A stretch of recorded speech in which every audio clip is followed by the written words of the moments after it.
മച്ചാമാരെ welcome back to my YouTube channel tripping മച്ചാൻ. എന്താണ് മച്ചാമാരെ വിശേഷം? എല്ലാവർക്കും സുഖമല്ലേ? അങ്ങനെ ഞാനിപ്പം ഒരാഴ്ച കണ്ടായി വീഡിയോ ഇട്ടിട്ട്. ഇന്നപ്പം JSK ഇറങ്ങിയിരിക്കുകയാണ്, സുരേഷ് ഗോപിയുടെ ജാനകി വിസിസ് സ്റ്റേറ്റ് ഓഫ് കേരള. അപ്പം സത്യം പറഞ്ഞാൽ ഈ ഒരു സിനിമ ഞാൻ നല്ല രീതിയിൽ തന്നെ എക്സ്പെക്റ്റ് ചെയ്തൊരു സിനിമയാണ്. അതുപോലെ തന്നെ ഇപ്പം ഞാൻ ഫസ്റ്റ് ഹാഫേ കണ്ടിട്ടുള്ളൂ. ഇത് ഫസ്റ്റ് ഹാഫിൻ്റെ റിവ്യൂ ആണ്. അപ്പോൾ ഫസ്റ്റ് ഹാഫ് എങ്ങനെ ഉണ്ട് എന്ന് പറയുവാണെങ്കിൽ നല്ല കിടുപ്പാടം. ഫസ്റ്റ് ഹാഫ് നല്ല വൃത്തിക്ക് നല്ല കിഡുവായിട്ട് എടുത്തു വെച്ചിട്ടുണ്ട്. ഇത് കണക്കാണ് സെക്കൻഡ് ഹാഫ് എങ്കിൽ പൊന്നു മോനെ സുരേഷ് ഗോപിയുടെ അടിക്കും ബമ്പർ അടിച്ചിരിക്കും, ഉറപ്പുള്ള കാര്യമാണ്. കാരണം ആ ഒരു രീതിയിലാണ് ഫസ്റ്റ് ഹാഫ് പോയിരിക്കുന്നത്.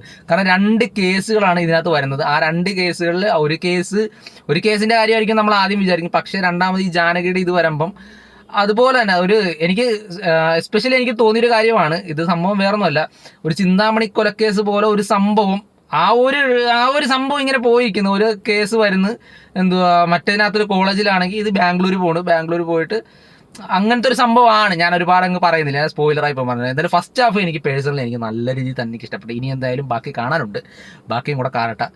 ഇതിനകത്ത് സുരേഷ് ഗോപിയുടെ മോനെ എന്ത് പറയാനാണ്. എനിക്കിതിനകത്തൊരു മടുപ്പടിച്ചതിൻ്റെ കാര്യം പറഞ്ഞത് മാധവ് സുരേഷ്, അതായത് സുരേഷ് ഗോപിയുടെ മോൻ്റെ അങ്ങ് റോള്, പുള്ളിക്ക് അത്രയും റോളില്ലെങ്കിൽ കൂടെ എന്തോ ഒരു അഭിനയിക്കുന്ന ഒരു വലിയൊരു ഇതായിട്ട് എനിക്ക് തോന്നിയിട്ടില്ല.